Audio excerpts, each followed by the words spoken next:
Breaking news pay স্কেলের আরও একটি গুরুত্বপূর্ণ ভিডিওতে। আজকের ভিডিওতে আমরা জানতে চলেছি পে স্কেলের সর্বশেষ গুরুত্বপূর্ণ আপডেটটি কী হয়েছে এবং কি আসতে চলেছে পে স্কেল বিষয় নিয়ে। এবং শুরুতেই জানিয়ে রাখি, যারা এই চ্যানেলে নতুন দর্শক রয়েছেন তারা অবশ্যই আমাদের চ্যানেলটিকে সাবস্ক্রাইব করে পাশে থাকা বেল আইকনটি অলে ক্লিক করে রাখবেন প্রত্যেকটি ভিডিও নোটিফিকেশন সবার আগে এবং সঠিকগুলো পাওয়ার জন্য। তো চলুন জেনে নেব এখন এক নজরে এবং বিস্তারিত। দীর্ঘদিন ধরে যে পে স্কেল নিয়ে নানা আলোচনা হয়েছে বা চলছে, তবে সম্প্রতি জানা যায় পে স্কেল ঘোষণার সিদ্ধান্ত থেকে সরে এসেছে অন্তর্বর্তীকালীন সরকার। তবে পে স্কেল নিয়ে অনিশ্চয়তার বৃদ্ধি পেলেও বেতন কাঠামো ঘোষণার অপেক্ষায় থাকাকালীন সময়েও বিদ্যমান বিধি অনুযায়ী মহার্ঘ ভাতা পাবেন সরকারি চাকরিজীবীরা।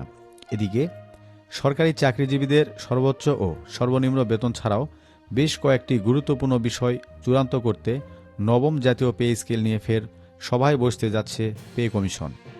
তবে কমিশন সূত্রে জানা গেছে, কেবল সর্বোচ্চ ও সর্বনিম্ন বেতন নির্ধারণই নয়, বরং গ্রেড সংখ্যার বিন্যাস, বাড়ি ভাড়া, চিকিৎসা ও উৎসব ভাতা এবং অবসরকালীন সুযোগ সুবিধার মতো স্পর্শকাতর বিষয়গুলো নিয়েও আজ বৈঠকে ঐক্যমতে পৌঁছানোর চেষ্টা করবেন সদস্যরা। নাম প্রকাশে অনিচ্ছুক এক সদস্য জানিয়েছেন, এবারের সুপারিশে শুধু সংখ্যার হিসাব নয়, বরং বর্তমান উচ্চ মূল্যস্ফীতি, শিক্ষা ব্যয় এবং আবাসন সংকটের বাস্তব চিত্রকে প্রধান সূচক হিসাবে অন্তর্ভুক্ত করা হয়েছে। নির্ভরযোগ্য সূত্রে জানা গেছে, গত 8 জানুয়ারির সভায় যে বিষয়গুলো রয়েছে সেই বিষয়গুলো কিন্তু তারা তুলে ধরেছে এবং এখানে 1:8 চূড়ান্ত করা হয়েছে।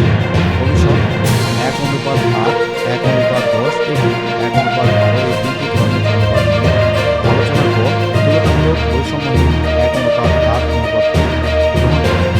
সর্বনিম্ন বেতনের ক্ষেত্রে দুটি সুনির্দিষ্ট প্রস্তাব এবং টেবিলের উপর কিন্তু পড়ে রয়েছে। প্রথম প্রস্তাব 21,000 টাকা এবং দ্বিতীয় প্রস্তাব 17,000 টাকা এবং তৃতীয় প্রস্তাব কিন্তু তারা 16,000 টাকা দিয়েছে। এছাড়াও কিন্তু তারা আরও একটি গুরুত্বপূর্ণ বিষয় যেটি বলেছে, সেটি 2025 সালের জুলাইয়ে সাবেক অর্থ সচিব জাকির আহমেদ খানের নেতৃত্বাধীন কিন্তু একটি পে কমিশনের বিষয় এখানে উঠে এসেছে এবং একটি পে কমিশন কিন্তু তারা গঠন করেছিল এবং চলতি